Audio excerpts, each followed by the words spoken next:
ሰላም ጤና ይስጥልኝ ይህ የአማርኛ መጽሐፍት የዩቲዩብ የትረካ ቻናል ነው በዚህ ቻናል ዘወትር ሰኞ ረቡዕና አርብ ምሽት 3 ሰዓት ላይ የተመረጡ የአማርኛ መጽሐፍት ትረካዎችን ወደ እናንተ እናደርሳለን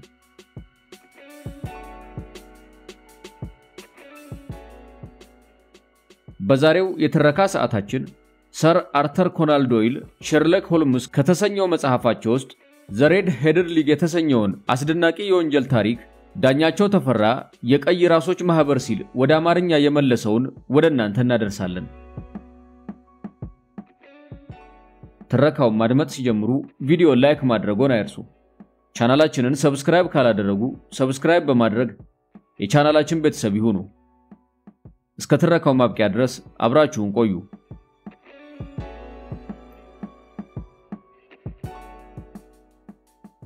አንድ ቅዳሜ ጧት ጓደኛዬን ሸርሎክ ሆልምስን ለማየት በከር ጎዳና ወደሚገኘው ቤቱ ሄድኩኝ ከኔ በፊት የቀደመ አንድ እንግዳ ነበር ሰውየው ወፍራምና በጣም ቀይ ጸጉር ያለው ሆኖ ፊቱ ሳባል ይመስል ነበር እኔም ሆልምስ ስራ ይዘሃልና እንግዳውስ ሊሄድልህ አልኩት ወዲያውም እንግዳ ኖሮበት በመግባቴ ይቅርታ መጠየቄ ነበር ሆልምስ ግን ጎትቶ ወደ ክፍሉ አስገባኝና በሩን ዘጋው ወንድሜ ዋትሰን መቼም ቢሆን በተሻለ ሰዓት ልትመጣ አትችልም አለኝ በእንኳን ደህና መጣህ አይነት ግን እኮ ስራ ያስክ መሰለኝ አልኩት ልክ ነው ዋትሰን ስራ ላይ ነኝ እንግዲያውስ ከሚቀጥለው ክፍል ሁን በጭራሽ አለ ሆልምስ ወደ እንግዳው ሰውዬ ዞር ይያለ አቶ ዊልሰን ዶክተር ዋትሰን በብዙ የተዋጡልኝ ስራዎቼ ላይ የረዳኝ ሰው ነው አሁንም ቢሆን ይህንን ጉዳይ እንደሚረዳኝ እርግጠኛ ነኝ ዋትሰን እሳቸው አቶ ጃቤዝ ዊልሰን ይባላሉ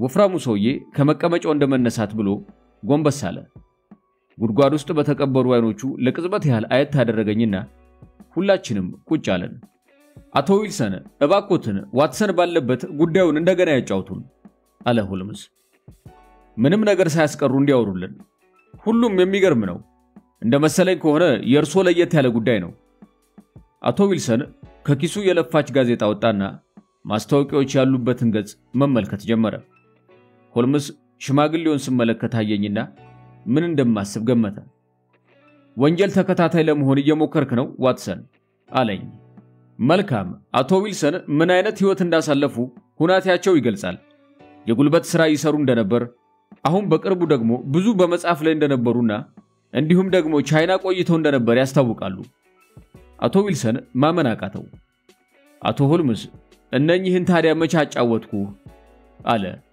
ለምሳሌ ያህል የጉልበት ሰራተኛ እንደነበርኩ እንዴት ልታውቅ ቻልክ እጆቹ ያስረዳሉ አቶ ዊልሰን ብሎ ሆልምስ መለሰለት ቀኝ እጆ ከግራው ትልቅ ነው በሱ ብዙ ስለሰሩበት ከግራው ጎልቶ ይታያል ብዙ ስጽፍ እንደነበረስ እንዴት አወቅ እጅጌዎቹን አይቼ ነው የቀኝ እጅጌው ጫፍ በጣም ነጥቧል የግራው ደግሞ ከክርኑ ላይ ሳስቷል የቀኝ እጆና የግራ ክንዶ ሰሞኑን ከጠረጴዛ ጋር ብዙ ሲተሻሽ ሰንብቷል ማለት ነው ቻይና እንደነበርኩስ እንዴት አወቅ በቀኝ እጆ ላይ ያለው ባለቀይ ቀለም የአሳ ቅርጽ ንቅሳት አይቼ ነው ይህ አይነት ንቅሳት በቻይና ብቻ ነው የሚሰራው ስለተለያዩ ንቅሳቶች ጥናት አድርጌያለሁ አቶ ዊልሰን እንግዲያው ይህንኑ በሚመለከት መጽሐፍ ጽፌያለሁ በዚህ ላይ በሰዓት ማንጠልጠያው ላይ የቻይና ፍራንክ አየው ስለዚህ ቻይና ሄደው እንደነበር መገመት አያዳግትም አቶ ዊልሰን ከት ብሎ በመገረም ሳቀ እኔ ደግሞ በምን ተአምር ሊያውቅ ቻለ ብዬ ነበር አለ ሆልምስ ወደኔ መለስ ብሎ ይህን መግለጽ እንኳን የለብኝም ነበር አለ መልካም አቶ ዊልሰን ያን ማስታወቂያ አሁን አላገኙትም አግኝቼዋለሁ አለ በቀዩና ወፍራም ጣቱ ወደ ጋዜጣው ያመላከተ ይሆንና ጌታ አለ ከወጣ 2 ወር የሆነውን ጋዜጣ ተቀብዬ ማንበብ ጀመርኩ የቀይ ራሶች ማህበር በፔንሳልቫኒያ ኗሪ የነበሩት የሊባኖሱ ተወላጅ ኢዚክ ኤል ሆፕኪንስ በኑዛዜያቸው መሰረት በርከት ያለ ገንዘብ ለዚህ ማህበር አውርሰው አሁን ማህበሩ አንድ ክፍት የሥራ ቦታ አውጥቷል ደሞዙ በሳምንት 4 ፓውንድ ሲሆን ስራው ደግሞ ቀላል ነው ማንኛውም ቀይ ጸጉር ጤናማና ቢያንስ 21 ዓመት የሞላው ወንድ ማመልከት ይችላል በፍሊት ጎዳና በሚገኙ ከቀይ ራሶች ማህበር ቢሮ ድረስ ሰኞ ጧት መምጣት ትችላላችሁ ዱንካን ሮስ ይህን እንግዳ የሆነ ማስታወቂያ ካነበብኩ በኋላ ምን ማለት ነው አልኩኝ። ሆልመስም ሳቀ። ከቶ ያልተለመደ አይነት ነው ዋትሰን አይደል? አሁን እንግዲህ አቶ ዊልሰን ስለ እርሶም ስለ ቤቶም ስለ ሰራተኞቹም አንድም ነገር ሳያስቀሩ ይንገሩን። እንዲሁም ይህ ራሱን የቀይ ራሶች ማህበር ብሎ ስለሚጠራውም ጭምር። መልካም። እኔ ስራዬ በዚሁ በሎንዶን ከተማ በሳክስ ኮበርግ አደባባይ ከሚገኘው ቤቴ መያዣ ዕቃ እየያዝኩኝ ገንዘብ ማበደር ነው። ይህንን ያህልም ትልቅ ስራ አይደለም። አሁን እንዲያውም ምንም ያህል ትርፍ አያስገኝም። ለዚህ ስራ ቀደም ሲል 2 ረዳቶች ነበሩኝ። አሁን ግን ያለኝ አንድ ልጅ ብቻ ነው። እንደ ድል ሆኖልኝ እርሱም ስራውን ለማወቅ ስለሚፈልግ በግማሽ ደሞዝ ነው የገባው። ይህ ልጅ ማን ይባላል? አለ ሼርሎክ ሆልምስ። ስሙ ቪንሰንት ስፓልዲንግ ይባላል። ልጅ እንኳን አይደለም፣ እድሜው ግን ስንት እንደሆነ አላውቅም። ግሩም ሰራተኛ ነው አቶ ሆልምስ። ሌላ ሱቅ ቢሰራ በቀላሉ ብዙ ገንዘብ ሊያገኝ ይችላል። ይህን ግን እኔም አልነግረውም። አይገባም አለ ሆልምስ። ግን ታዲያ ይህ ግሩም የሆነው ሰው ምንም አይነት ድክመት የለውም? ያለው ድክመት ቢኖር ፎቶ መውደዱ ነው። ስለዚህም ብዙውን ጊዜ ከምድር ቤት ውስጥ ሲያጠቁርና ሲያትም ይውላል። ጉድጓዱን ሲወደው ልክ እንደ ጥንቸል ነው። ሌላ ሰራተኛ የለዎትም? አለ ሆልምስ። አንዲት የ14 ዓመት ወጣት አለች። ምግብ የምትቀቅልና ቤት የምታጸዳልናት። በቤት ውስጥ የምንኖረው እሷ እኔና ስፓልዲንግ ብቻ ነን። ሚስቴ ሞታለች። ልጆችም የሉኝም። ከ2 ወር በፊት አንድ ሰኞ ቀን ጧት ስፓልዲንግ ቢሮዬ መጣ። እሱን ጋዜጣ በእጁ ይዞ ነበር። ጸጉሬ ቀይ ያለ መሆኑ ያሳዝናል አለ። ለምን እንዲህ ትላለህ አልኩት። መልካም አለኝ። እዚህ ላይ ከቀይ ራሶች ማህበር የወጣ ማስታወቂያ አለ። ቀይ ጸጉር ቢኖረኝ ኑሮ ቀለል ያለ ስራና ብዙ ገንዘብ አገኛለሁ ማለት ነበር አለኝ። ምን አይነት ማህበር ነው ብዬ ጠየቅኩት። ሰምተው አያውቁም ብሎ በመደነቅ ተመለከተኝ። ቀይ ጸጉር ላላቸው ወንዶች የተቋቋመ ማህበር ነው። እርሶም ቢሆኑ ለዚህ ቦታ ማመልከት ይችላሉ አለኝ። ደሞዙ እንዴት ነው አልኩት። በሳምንት 4 ፓውንድ ነው። በዚህ ላይ ስራው ቀላል ነው። በተጨማሪ ያለ ምንም ችግር ይሄኛውን ስራውን መስራት ይችላሉ አለኝ። በአመት 200 ፓውንድ ለኔ ብዙ ይጠቅመኛል። ስለዚህ ስፓልዲንግ ስለዚሁ ጉዳይ በሰፊው እንዲያጫውተኝ ጠየቅኩት። እሱም ማስታወቂያውን አሳየኝ። እንደሚመስለኝ የማህበሩ ገንዘብ የተገኘው ከአንድ ኢስኪሄል ሆፕኪንስ ከተባለ ሀብታም አሜሪካዊ ነው። ልዩ ባህሪ ያለው ሰው ነበር። እሱም ራሱ ባለቀይ ጸጉር ነበር። ሲሞት ሀብቱ በሙሉ ለዚህ ለቀይ ራሶች ማህበር ተሰጠ። በኑዛዜውም ላይ ገንዘቡ ቀይ ጸጉር ላላቸው አነስተኛ ስራ ለመፍጠር እንዲውል አዞ ነበር። ታዲያ በሺ የሚቆጠሩ ቀይ ጸጉር ያላቸው ሰዎች አሉ አይደል እንዴ አልኩኝ። እኔም ባመለክት ምንም እድል ላይኖረኝ ይችላል። ስፓልዲንግ ግን የተሳሳቱ ይመስለኛል አቶ ዊልሰን አለኝ። የቀይ ራሶች ማህበር ይህን ቦታ የሚሰጠው በሎንዶን ከተማ ለተወለዱ ብቻ ነው። ሆፕኪንስ ራሱ የተወለደው እዚሁ ነው። የተወለደበትም ቦታ በጣም ይወደው ነበር። በዚህ ላይ ብሩህ የሆነ ቀይ ጸጉር ያላቸው ወንዶች ብቻ ናቸው የሚፈልጉት። ማህበሩ የቀይ ጥቁር ወይንም ጥቁር ቀይ አይቀበልም። እርሶ ቢያመለክቱ ቦታውን በቀላሉ ያገኙታል አለኝ።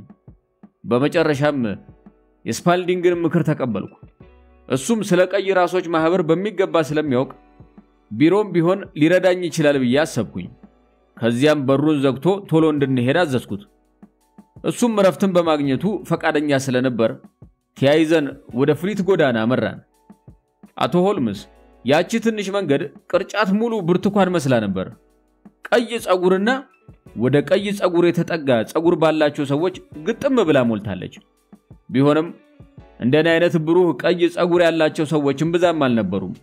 ስፓልዲንግ በሚተራመሰው ሰው መሃል ራሱን አቀርቅሮ እየተጋፋ ይዞኝ ከቢሮ በር አደረሰኝ። እዚያ ቆሜ ሳለው በተስፋ የሚገቡና እየተበሳጩ የሚመለሱ ሰዎች ተመለከቱ። ትንሽ ቆይቶ የኛ ተራ ደርሶ ገባን። በክፍሉ ውስጥ ጥቂት ዕቃዎች ነበሩ። 2 የእንጨት ወንበሮች፣ የማዕድ ቤት ጠረጴዛና መደርደሪያ። አንድ ሰው ከጠረጴዛው አጠገብ ተቀምጧል። የሱ ጸጉር ደግሞ ከኔውም የባሰ ቀይ ነበር። ለሚገቡት ሰዎች ሁሉ የሆነ ነገር ይላቸውና እንደምንም ብሎ ያባረራቸዋል። እኔን ሲያየኝ ግን ደስ የሚል መልክ አሳየ። ከኔና ከስፓልዲንግ ጋር ለመነጋገር ስለፈለገ በሩን ዘጋና ተመለሰ። እኚህ አቶ ጃቤዝ ዊልሰን ይባላሉ አለ ቪንሰንት ስፓልዲንግ። የቀይ ራሶች ማህበር ያወጣውን ክፍት የሥራ ቦታ ለመቀበል ፈቃደኛ ናቸው አለው። ጸጉራቸው በርግጥ ጥሩ ነው አለ ሰውየው። ግን እውነተኛ ይሆን? ከዚህ በፊት ብዙ ጊዜ ስለተታለልን መጠንቀቅ ይኖርብናል አለ። ድንገት ጸጉሬን በሁለት እጁ ቢጨመድደው ውውታዬን አቀለጥኩት። እነኚህ የእውነት እንባዎች ናቸው አለ። ስለዚህ ቦታውን እሰጠውታለሁ። ስለተሳካሉ እንኳን ደስ አሉት ብሎ ሞቅ ባለ ስሜት ጨበጠኝና ወደ መስኮቱ ሄዶ በጩኸት ትክክለኛውን ሰው አግኝተናል፣ የቀራችሁት መመለስ ትችላላችሁ አለ። የቀሩትም ሰዎች ስላልተሳካላቸው እየተበሳጩ ወደ የመጡበት ተመለሱ። ከቀይ ጸጉሮቹ እኔና ቀጣሪዬ ብቻ ቦታው ቀረን። ስሜ ዱንካን ሮስ ይባላል አለ። እኔ የማህበሩ ጸሐፊ ነኝ። አሁን ስለ አዲሱ ስራው አስረዳውታለሁ። መቼ መጀመር ይችላሉ አለኝ። መልካም አልኩኝ። ስራ ያለኝ በመሆኑ ትንሽ ግራ ተጋብቻለሁ አልኩት። ኦ አቶ ዊልሰን፣ ስለዚህ በጭራሽ አይጨነቁ አለኝ ቪንሰንት ስፓልዲንግ። እኔ ያኛውን ስራ በሚገባ ሰራሉታለሁ አለኝ መለሰና የሥራው ሰዓትስ ብዬ አቶ ዱንካን ሮስንን ጠየቁ። ከጧቱ 4 ሰዓት እስከ 8 ሰዓት አለኝ።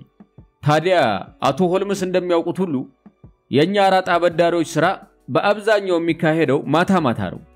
በዚህ ላይ ስፓልዲንግ ድንቅ የሆነ ሰራተኛ ነው ብዬሃለሁ። ስለዚህ ቀን ቀን ማንኛውንም እንግዳ ማስተናገድ አያዳግተውም። ሰዓቱስ ይስማማኛል። ታዲያ የሥራው ጠባይ ምንድነው አልኩት። በመጀመሪያ አለ አቶ ሮስ እዚህ ከ4 ሰዓት እስከ 8 ሰዓት መቆየት አለበት። በዚህ ሰዓት ውስጥ ቤቱን ለቀው ከወጡ ይህን ቦታ እስከ መጨረሻው ያጡታል። ቢያሞትም እንኳን ቢሮ መገኘት አለበት። የቀይ ራሶች ማህበር ምንም አይነት ምክንያት አይቀበልም። ማህበሩን ያቋቋመው ሆፕኪንስ ነው ይህንን ህግ በኑዛዜ ውስጥ የደነገገው። ስራው ኢንሳይክሎፒዲያ ብሪታኒካ የተባለውን መጽሐፍ መገልበጥ ይሆናል። ከመደርደሪያው ላይ አለሎት የራስዎን መጻፊያ ቀለምና ወረቀት ማምጣት ይኖርቦታል። ነገ መጀመር ይችላሉ አለኝ። አሳምሬ አልኩት። መልካም ደህና ይቆዩን አቶ ዊልሰን። ይህን ከፍተኛ ቦታ በማግኘቱ በጣም ደስ ብሎኛል ብሎ አቶ ዱንካን ሮስ ብድግ ብሎ እጅ ነሳኝ። ከዚያ ስፓልዲንግና እኔ ወደ ቤታችን ተመለስን። ባጋጠመኝ ድል በጣም ተደስቼ ነበር። ምንም እንኳን የዚህ የቀይ ራሶች ማህበር ጉዳይ ቀልድ ሳይሆን አይቀርም ብዬ ብጠረጥርም በሚቀጥለው ቀን ጧት ግን ወረቀት ገዝቼ በቦታው በተባልኩት ሰዓት ስደርስ ሮስን አገኘሁት። ኢንሳይክሎፒዲያውን አውርዶ ከኤ ፊደል እንደምጀምር አሳይቶኝ ጥሎኝ ውልቅ አለ። በ8 ሰዓት ተመልሶ መጣ። የሰራሁትን አይቶ አመስግኖ እኔ ከወጣው በኋላ ቤቱን ቆለፈ። ይህ ለሳምንት ያህል ቀጠለ። አቶ ሆልምስ ሁሌ ጊዜ ጧት በ4 ሰዓት ደርሳለሁ፣ በ8 ወጣለሁ። በየሳምንቱ አቶ ዱንካን ሮስ 4 ፓውንድን በወርቅ ይከፍለኛል። መጀመሪያ ሰሞን እየተመላለሰ መኖር አለመኖሬን ይቆጣጠር ነበር። በኋላ ግን ጨርሶ መምጣት አቆመ። 4 ፓውንድ እንዳትቀርብኝ ስለምፈልግ እኔም ብሆን ክፍሉን ጥያልወጣም ነበር። በዚህ አይነት ስሰራ በኤ የሚጀምሩ ቃላት ትርጉምና ታሪክ ስጽፍ ቆየው። ጥቂት ገንዘብ ለወረቀት አውጥቻለሁ። በየቀኑ የጻፍኩትም መደርደሪያው ላይ ተከመረ። በቅርብ ቀን ውስጥ በቢ የሚጀምረውን ገለብጣለሁ እያልኩ እያሰብኩ ያለ ሁሉም ነገር በድንገት አቆመ አለ ሆልምስ። አዎ ጌታዬ፣ ዛሬ ጧት አቆመ። እንደተለመደው በ4 ሰዓት ሲሄድ በሩ እንደተቆለፈ ነበር። አንድ ካርድ ተለጥፎበት ነበር፣ ትንሽ ማስታወቂያ አይነት። ነቀልኩና ያስኳት። ይቹት ብሎ ከኪሱ አወጣት። አቶ ዊልሰን አንድ ትንሽ 4 ማዕዘን ካርድ አሳየን። በላይዋ ላይ የሆነ ሰው እንዲህ ብሎ ጽፏል። ከጥቅምት 4 ጀምሮ የቀይ ራሶች ማህበር የሚባል የለም። ሸርሎክ ሆልምስና እኔ ሳናስበው ፈገግ አለን። ታዲያ ምን አደረጉ ብሎ ሆልምስ ጠየቀው። የቀሩትን በሮች ሁሉ አንኳኳው። ነገር ግን ማንም ስለ ዱንካን ሮስ የሚያወራ አልነበረም። ከዚያ በኋላ የህንጻውን ባለቤት ለማግኘት ሄድኩኝ። እሱም እንደሌሎቹ ስለ ቀይ ራሶች ማህበርም ሆነ ስለ ጸሐፊው ሮስ የሚያውቀው ነገር እንደሌለ ነገረኝ። መልካም አልኩኝ። ታዲያ ባለቀይ ጸጉሩ ሰውዬ ማን ነበር አልኩኝ። ኦ እሱማ ዊሊያም ሞሪስ ይባላል። ጠበቃ ነው፣ ግን ትላንትና ለቋል። አሁን የት ላገኘው እችላለሁ አልኩት። ኦ አዲሱ ቢሮ ታገኘዋለህ። አድራሻውም 17 ኪንግ ኤድዋርድ ጎዳና ነው አለኝ። ወደ ኪንግ ኤድዋርድ ጎዳና መራው። ወላ ሞሪስ ሆነ ሮስ የሚል እዚያም ይሰራል ነበርም። ስራ አስኪያጁም ሰምቷቸው እንደማያውቅ ነገረኝ። ከዚያስ ምን አደረጉ አለ ሆልምስ። ከቤቴ ተመለስኩና ጉዳዩን ለቪንሰንት ስፓልዲንግ አወያየሁት። ነገር ግን ምንም ጠቃሚ ምክር ሊሰጠኝ አልቻለም። ብቻ አቶ ሮስ ምንም ቢሆን ሳይጽፍልኝ እንደማይቀር ነገረኝ። ሆኖም ይህ መልስ ሊያረካኝ አልቻለም። በሳምንት 4 ፓውንድን ማጣቴ ስላንገበገበኝ ወደ አንተ መጣው። ጥሩ አድርገዋል አቶ ዊልሰን አለ ሆልምስ። በጣም ከፍ ያለ ጉዳይም ሊሆን ይችላል። በጣም እንጂ አለ አቶ ዊልሰን። በሳምንት 4 ፓውንድ ማጣቴ መሆኑ እኮ ነው። ማማረር አይገባውትም አቶ ዊልሰን አለ ሆልምስ። 32 ፓውንድ አግኝተዋል። በዚህ ላይ ሊረሱ የማይገባውት በኤም የሚጀምሩ ቃላቶች የያዙትን ሰፊ ዕውቀት ቀስመዋል። አሁን ይልቅ አንዳንድ ጥያቄ ልጠይቁት። ስፓልዲንግ ለምን ያህል ጊዜ ነው ረዳቱ የሆነው? ለ3 ወር ያህል። እንዴት ይህንን ቦታ ሊያገኝ ቻለ? በማስታወቂያ መሰረት ነው። ሌሎች የመጡ ሰዎች የሉም? 11 ያህል ነበሩ። ለምን እሱን መረጡት? ደህናና ቅን አመለካከት ያለው ሰው ይመስላል። በዚህ ላይ በግማሽ ደሞዝ ለመስራት ፈቃደኛ ነበር። ስለ ሰውየው ሊገልጹልኝ ይችላሉ? ትንሽ ሰው ነው፣ ግን ቀጭን አይደለም። ሲሄድ ፈጠን ይላል። ፊቱ ላይ ምንም ጸጉር የለውም፣ ግን ቢያንስ 30 ዓመት ይሆነዋል። ከዓይኖቹ ከፍ ብሎ ነጭ ምልክት አለበት። ድንገት ሆልምስ ነፍስ እንደዘራ አይነት ሆነ። ነጭ ምልክት ብሎ ጮኸ። ለጉትቻ ማስገቢያ ያህል ጆሮ ላይ ቀዳዳ ያለው ነው? አዎ አለው። አውቄዋለሁ አለ ሆልምስ። ቁጭ ካለበት ብድግ አለ። መልካም አቶ ዊልሰን አለ። ስለ ጉዳዩ አስብበታለሁ። ዛሬ ቅዳሜ ነው። ሰኞ ሲመጣ ሁሉም ነገር ግልጽ ይሆናል። አቶ ዊልሰን ሲሄድ ሆልምስ ዋትሰን ይህ የቀይ ራሶች ማህበር ነገር ምን ይመስልሃል አለኝ። ምንም ሐሳብ የለኝም ሆልምስ። ለኔ ትርጉም የለሽ ሆኖብኛል። ልክ ነው አለ። እዚህ ጉዳይ ላይ በኃይል መስራት ይኖርብኛል ዋትሰን። ምን ልታደርግ አሰብክ አልኩት። በመጀመሪያ ለ15 ደቂቃ ያህል ፒፓዬን አጨሳለሁ። በዚህ ጊዜ ውስጥ ምንም እንዳትለኝ አደራ። ሆልምስ ተመቻችቶ ቁጭ አለና የጠቆረች ፒፓውን አውጥቶ ማጨስ ጀመረ። ለረጅም ጊዜ በዝምታ ቁጭ አለን። ሆልምስ እንዲያውም እንቅልፍ የወሰደው መስሎኝ ነበር። ኋላ ግን ድንገት ከተቀመጠበት ተፈናጥሮ ተነሳና ፒፓውን ከጠረጴዛው ላይ አስቀመጠ። ዛሬ ከሰዓት በኋላ በስቴንዌይ አዳራሽ ሙዚቃ አለ። ሄደን ብናዳምጥስ? እሺ ዛሬ ነፃ ነኝ። ጥሩ። ባርኔጣህን አድርግና ና። ወደ አዳራሹ ከመሄዳችን በፊት ግን ሳክስኮበርግ አደባባይን ማየት እፈልጋለሁ። ምሳም መብላት አለብን። ተከተለኝ። ግማሹን መንገድ በባቡር የቀረውን ደግሞ በእግራችን ተጓዘን። ሳክስኮበርግ አደባባይ ብዙም እንቅስቃሴ የማይታይበት ጭር ያለችና ደካማ አይነት ናት። መሃሏ በአራሙቻና በቁጥቋጦ የተሞላ ነው። አካባቢው ጭስ ይሸታል። በአራት መስመር የተሰሩት የሸክላ ቤቶች እያንዳንዳቸው ባለ 2 ፎቅ ሲሆኑ የምድር ቤትም አላቸው። አንደኛው የሱቅ አይነት መስኮትና በር ቢኖረውም መኖሪያም ጭምር መሆኑ ሌላኛው መግቢያ በሩ ያስረዳል። ከመስኮቱ በላይ ቡናማ ክርታስ አለ። ጃቤዝ ዊልሰን በሚል በነጭ ተጽፎ አየን። የአራጣ በዳሪ ሱቅ መሆኑን የሚናገሩት 3 ወርቃማ ኳሶች ነበሩበት። ሆልምስ ከአቶ ዊልሰን ቤት ፊት ለፊት ቆም አለና ለጥቂት ጊዜ ያህል በአትኩሮት ተመለከተው። ከዚያ ቢያዘው ከዘራ ከትላልቅ የድንጋይ ንጣፍ የተሰራውን መንገድ መታ አደረገው። በመጨረሻም ወደ ቤቱ ጠጋ ብሎ በሩን አንኳኳ። በሩ ወዲያውኑ በአንድ ወጣት ሰው ተከፈተ። እባክህ ወደ ጠቅላይ ፖስታ ቤት የሚወስደውን መንገድ ትነግረኛለህ?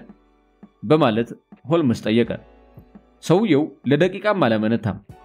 ያን መንገድ ተከተል አለ በእጁ ያመላከተ። ከዚያ በቀኝ በኩል በሚገኘው 3ኛው መንገድ ውረድ። ከዚያ በኋላ ጠቅላይ ፖስታ ቤቱን በ4ኛ መንገድ ላይ በስተግራ በኩል ታገኘዋለህ። ቀልጣፋ ሰው አለ ሆልምስ መንገዳችንን እየቀጠልን። እንደኔ ከሆነ በሎንዶን በጣም ጮሌ የሆኑ ሰዎች 3 ብቻ ናቸው። በጣም ደፋሮች ግን ሁለት ናቸው። ፊቱን ስታየው የማታውቀው ሆነ አገኘኸው አልኩት። ወንድሜ ዋትሰን እኔ ፊቱን መቻየሁት። ታዲያ ለምንድነው በሩን ያንኳኳው? ምክንያቱማ ጉልበቱ ጋር ያለውን የሱሪውን ሁኔታ ለማየት ነበር ብሎ ሆልመስ መለሰልኝ። ከዚያ በተረፈ ስለዚህ ጉዳይም ሆነ ለምን መሬቱን እንደደበደበ ሊገልጽልኝ አልፈለገም። ቀጠል አረገና ግን አሁን ሳክስ ኮበርግ አደባባይን አይተናል። እስቲ ደግሞ ከሱ ጀርባ ያለውን መንገድ እንይ አለኝ። ትንሿን አደባባይ ትተን በሎንዶን ከተማ በሽብር ግርግርነታቸው ከታወቁት ወደ አንደኛው መንገድ ገባን።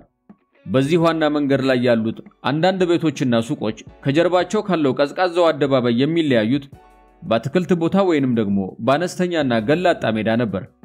በዚሁ ዋና መንገድ ላይ ጣፋጭ ቤት፣ የጋዜጣ መሸጫ ሱቅ፣ የከተማዋ የወረዳ ባንክ ቅርንጫፍ፣ አንድ የጣሊያን ምግብ ቤትና እንዲሁም አንድ አነስተኛ የፈረስ ጋሪ ዕቃዎች መስሪያ ፋብሪካ ይገኛል። አሁን ስራችንን ጨርሰናል ዋትሰን አለ ሆልምስ።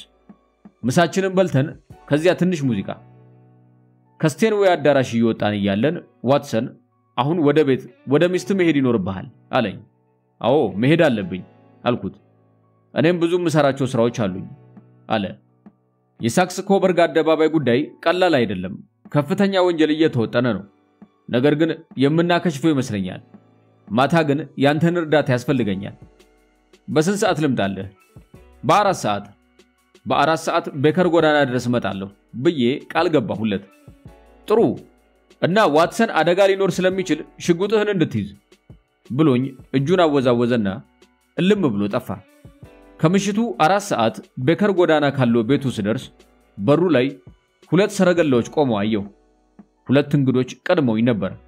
አንደኛው ፒተር ጆንስ የሚባል የፖሊስ መኮንን ሲሆን ሌላው ደግሞ አንድ ረጅም ቀጭን ሆኖ የከፋው የሚመስልና ጥቁር ልብሱን ጀቅ አድርጎ የለበሰ ሰው ነበር። ዋትሰን አቶ ጆንሰንን የምታውቀው ይመስለኛል። ከአቶ ሜሪዌዘር ጋር ይልቅ ላስተዋውቅህ። የከተማዋና የወረዳው ባንክ ዳይሬክተር ናቸው። ለምንሰራው ጀብዱ ተባባሪያችን መሆናቸው ነው። አቶ ሆልምስ ጥርጣሬህ ያልተሳሳተ እንደሚሆን ተስፋለኝ አለ አቶ ሜሪዌዘር። ቅዳሜ ማታ ከጓደኞቼ ጋር ካርታ የመጫወት ልምድ አለኝ። ይህንን ደግሞ ለ27 ዓመት ካለማቋረጥ ያደረኩት ሲሆን ለመጀመሪያ ጊዜ የቀረሁት ዛሬ መሆኑ ነው። ይህንን ጊዜን በከንቱ እንደማታበላሸው ተስፋለኝ። የተሻለ የሚያስደስት ምሽት እንደሚሆንሎ ቃል ልገባሎት እችላለሁ አቶ ሜሪዌዘር ብሎ ሆልምስ መለሰለት። እርሶ 30,000 ፓውንድ ያድናሉ። ጆንስ ደግሞ ለአመታት ስትፈልገው የነበረውን ወንጀለኛ ትይዛለህ። ይሁና አለ ጆንስ። ጆን ክሌ ነፍሰ ገዳይ፣ አጭበርባሪና የታወቀ ሌባ ነው። ገና ወጣት ሰው ነው። ነገር ግን በመላው ኢንግላንድ እንደሱ ያለ እጅግ በጣም ቀልጣፋና አደገኛ ሌባ አይገኝም። ተራ ሌባም አይደለም። ኦክስፎርድ ዩኒቨርሲቲ የነበረ ሰው ነው። በዚህ ላይ አያቱ የንጉሱ ወንድም ነበር። ሆልመስ ሰዓቱን አየ። አሁን የመነሻችን ሰዓት ነው አለ። አቶ ሜሪዌዘር እባክዎትን ከአቶ ጆንስ ጋር በመጀመሪያው ጋር ይሄዱ። ዋትሰንና እኔ በሚቀጥለው እንከተላችኋለን። ረጅም ጉዞ ቢሆንም እንኳን ሆልመስና እኔ ጋሪ ውስጥ እያለን ምንም አላወራንም። እንደውም ሆልመስ በስቴንዌይ አዳራሽ ከሰማናቸው ሙዚቃዎች አንደኛውን ያንጎራጉር ነበር። እንደዚህ ያያልን በሁለቱ ጋሪዎች ሆነን ሳክስ ኮበርግ አደባባይ አጠገብ ካለ ዋና መንገድ ላይ ከሚገኘው ባንኩ ጋር ደረሰን። አቶ ሜሪዌዘር የራሱን ቁልፍ አውጥቶ ብዙ በሮች እየከፈተ ጨለም ወዳለው ክፍል ይዞን ገባ። ቆም ብሎ ፋኖሱን ከለኮሰ በኋላ ወደ ምድር ቤት ይዞን ወረደ። ምድር ቤቱ አፈር ይሸታል። በውስጡ በርካታ ትላልቅ ጠንካራ ሳጥኖች ተደርድረዋል። ሆልመስ ፋኖሱን ተቀብሎ ወደ ላይ ያዘውና ኮርኒሱ እንኳን ጠንካራ ነው አለ።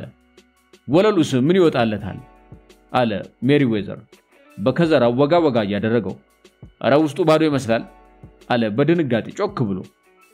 እባክዎ ቀስ ይበሉ አለው ሆልመስ። ሌቦቹ ከሰሙን ይህንን የመሰለ እድል አመለጠን ማለት ነው።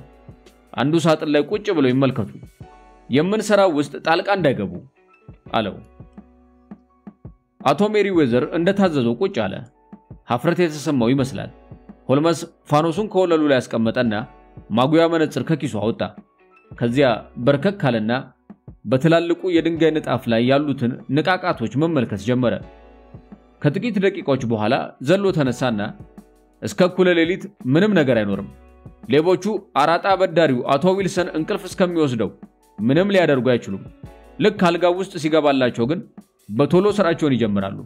ምክንያቱም ለማምለጫ በቂ ጊዜ አይኖራቸውም። ምንድነው ሳጥኖቹ ውስጥ ያለው ብዬ ጠየቅኩኝ። አቶ ሜሪዌዘር ይነግሩሃል አለኝ ሆልምስ። የፈረንሳይ ወርቃችን ነው ብሎ በሹክሹክታ ጀመረ። በእነኚህ ሳጥኖች ውስጥ 30,000 ፓውንድ ይገኛል። ከጥቂት ወራት በፊት ከፈረንሳይ ባንክ ተበድረን ነበር። አሁን ወንድሞቼ ጨለማ ውስጥ ሆነን መጠበቅ ይኖርብናል ብሎ ሆልምስ ፋኖሱን አጠፋው። ሌቦቹ ከጥቂት ጊዜ በኋላ እዚህ ስለሚደርሱ ከሳጥኖቹ ኋላ ሆነን መጠበቅ ይኖርብናል። ከተተኮሰብን ዋትሰን አንተም መተኮስ ይኖርብሃል። ሽጉጤን አውጥቼ ከሳጥኑ ላይ በቅርብ ያስቀመጥኩት። አንድ ማምለጫ መንገድ ብቻ ነው ያላቸው አለ ሆልምስ። ይሄውም ውስጡን በመጡበት ተመልሰው ወደ ሳክስ ኮበርግ አደባባይ ካለው ከአቶ ዊልሰን ቤት መመለስ ነው። ጆንስ ታዲያ ያልኩህን አድርገሃል? አዎን አቶ ሆልምስ። 3 ፖሊሶች ከአቶ ዊልሰን ቤት አጠገብ አቁሜያለሁ። ለአንድ ሰዓት ከሩብ ያህል በጸጥታ ቆየን። ጨለማው ከጸጥታው ስለተዳመረ ከዚያ በላይ የቆየን ነው የመሰለኝ። የቆምኩበት እግሬን እንደ መደንዘዝ አለኝ። ከጸጥታውም የተነሳ የሶስቱ ጓደኞቼ ትንፋሽ ይሰማኝ ነበር። ወዲያው ድንገት የብርሃን ብልጭታ ከወለሉ ስር ታየኝ። ከዚያ ትልቁ የወለሉ ድንጋይ ወደ ላይ ብድግ ባለ ቁጥር ብርሃኑ ክፍሉን እየሞላው መጣ። አንድ እጁ ብቻ ብቅ አለ። ነገር ግን ድንጋዩ ከነበረበት ሲመለስ እንደ መጀመሪያው ቀጭን ብርሃን ብቻ ታየኝ። ጥቂት ጊዜ ቆይቶ በኃይለኛው ግፊት ድንጋዩ ብድግ አለ። ከዚያ ወደ ጎን ክንብል ብሎ ሲወድቅ ከፍተኛ ድምጽ ፈጠረ። ከዚያ አንድ ጭንቅላት ብቅ አለ። የአቶ ዊልሰን ረዳት እንደሆነ አወቅኩት። ሌላ አንድ ሰው ከጉድጓዱ ጎትቶ አወጣ። ሁለቱም ሰዎች ትናንሾች ነበሩ። ሁለተኛው ሰውዬ ግን ደማቅ ቀይ ጸጉር ነበረው። ሸርሎክ ሆልምስ ተወረወረና አንደኛውን ለቀም አደረገው። የተያዘው ወደ ጓደኛው ጮኸ። ከጉድጓዱ ዘለህ ግባ አርቺ አለ። ሰውየው ወደ ውስጥ መግባት ጀመረ። ጆንስ ዘሎ ቀብ ሲያደርገው የሆነ ነገር ሲቀደድ ተሰማኝ። የዊልሰን ረዳት የነበረው ሰውዬ ወዲያው ሽጉጥ ይዞ ታየኝ። ነገር ግን ሆልምስ ቀልጠፍ ብሎ በከዘራው መጥቶ አስጣለው። ከእንግዲህ ምንም እድል የለህም አቶ ክሌ አለው። አይባልም፣ እኔ በርግጥ ተይዣለሁ። ምንም እንኳን የፖሊስ መኮንን ኮቱን ቀዶ ቢያስቀርበትም ጓደኛዬ ግን አምልጧል አለ እንደማሾፍ አድርጎ። ጓደኛህንማ 3 ፖሊሶች ከአቶ ዊልሰን ደጃፍ ይጠብቁታል ብሎ ሆልምስ መለሰለት። እንዲያ ነው፣ በጣም በጥንቃቄ የተሰራ ዝግጅት ነው አለ ክሌ። እንግዲያውስ እንኳን ደስ ያለ ልልህ ይገባል። እኔም ራሴ ልልህ ይገባል። ይህ የቀይ ራሶች ማህበር ፈጠራ ሐዲስና የተዋጣለት ነበር አለ ሆልምስ። እጅህን አምጣ አለ ጆንስ ክሌን። አሁንስ ይህንን ብረት እጅህ ላይ ማጥለቅ አለብኝ። በዚህ ቆሻሻ እጅህ እንዳትነካኝ አለ እስረኛው። እኔ የንጉሱ ወንድም የልጅ ልጅ መሆኔን አጣኸውና ነው? ምንጊዜም ቢሆን ጌታ እባክዎን ልትለኝ ይገባሃል። እሺ ጌቶች አለ ጆንስ እየሳቀ። እባክዎን አብረውኝ ወደ ላይኛው ክፍል ይወጡ ጌቶች። ከዚያ ጋሪ እናገኛለን ጌቶች። እናም ወደ ፖሊስ ጣቢያው እንወስዶታለን። እንደሱ ይሻላል አለ ክሌ። ከዚያ አቶ ሜሪዌዘርን ሆልምስንና እኔን እጅ ነሳና ካለመረበሽ ከጆንስ ጋር ሄደ። በርግጥም አለ ሆልምስ ነገሩ ካለፈ በኋላ የቀይ ራሶች ማህበር ፈጠራ ለምን እንዳስፈለገ መገመት እንብዛም አያስቸግርም። ክሌና ጓደኛው ራሱን ዱንካን ሮስ ብሎ የሚጠራው አቶ ዊልሰን ከሱቃቸው ርቀው እንዲቆዩ ስለፈለጉ ነበር። ታዲያ ባንክ ለመዝረፍ እንዳቀዱ እንዴት ልታውቅ ቻልክ ብዬ ጠየቅኩት። የረዳቱን ከሥራ ውጭ ያለውን ዝንባሌ አሰብኩ። ዋትሰን ፎቶ ማተም መውደዱን አቶ ዊልሰን ወጣቱ ሰውዬ ለብዙ ሰዓት በምድር ቤት ውስጥ እንደሚያሳልፍ አልነገሩንም? ፎቶግራፍ ሲያጠቁር ሲያትም እንደሚቆይ። ከአቶ ዊልሰን ገለጻም ቪንሰንት ስፓልዲንግ ጆን ክሌ እንደሆነ ለማወቅ ችዬ ነበር። ክሌ ፎቶግራፍ ሳይሆን የሆነ ነገር በአቶ ዊልሰን ምድር ቤት ውስጥ ይሰራ ነበር ማለት ነው። ይህም ደግሞ በቀን ብዙ ሰዓት የሚፈጅና ለብዙ ሳምንታት የቆየ ነው። ይሄ ደግሞ የሚያስረዳው ከሌላ ህንጻ ጋር ሊያገናኝ የሚያስችል ጉድጓድ ሲቆፍር እንደነበር ነው። ከሶክስ ኮበር ጎዳናም ስናልፍ መሬቱን በከዘራዬ መታመታ ሳደርግ ገርሞ ነበር። መልካም፣ ይህ ጉድጓድ ከቤቱ ፊት ለፊት የሚያልፍ እንደሆነ ለማወቅ ነበር። ጉድጓድም አልነበረም። ይህን ከዱላዬ ድምጽ ለማወቅ ቻልኩኝ። ከዚያ በሩን አንኳኳው። ወደ ሱቁም አልገባሁም፣ ምክንያቱም እኔ ማየት የፈለኩት የስፓልዲንግን ሱሪ ነበር። ጉልበቱ ላይ ያለው ጨርቅ ዋትሰን ተበልቶ ከማለቁም በላይ ቆሽሾም ነበር። በዚህ ላይ የአፈሩ ምልክት በሚገባ ይታይ ነበር። ከዚያ ባንኩ ካቶ ዊልሰን ቤት ጀርባ እንዳለ ካወኩ በኋላ ሁሉ ነገር ገባኝ። ታዲያ ለዛሬ እንዳቀዱ እንዴት ልታውቅ ቻልክ አልኩት። መልካም፣ ባለቀይ ራሶች ማህበራቸውን ሲዘጉ የዊልሰን ቤት መኖር አለመኖር ግድ ያልሰጣቸውም ማለት ነው። ይህ ጉድጓዱ ተቆፍሮ ማለቁን ገለጸልኝ። ሆኖም ይህንን ጉድጓድ ቶሎ ካልተጠቀሙበት ድንገት አንዱ ሊያገኘው ይችላል። ስለዚህ ከዚህ አንፃር ሲታይ ቅዳሜ ለነሱ አመቺ ቀን ሆኖ ያገኙታል። ምክንያቱም መሰረቁ እስከ ማክሰኞ ሳይታወቅ ሊቆይ ይችላል። ስለዚህ ክሌይና ጓደኛው ዛሬ ማታ እንደሚመጡ ደረስኩበት።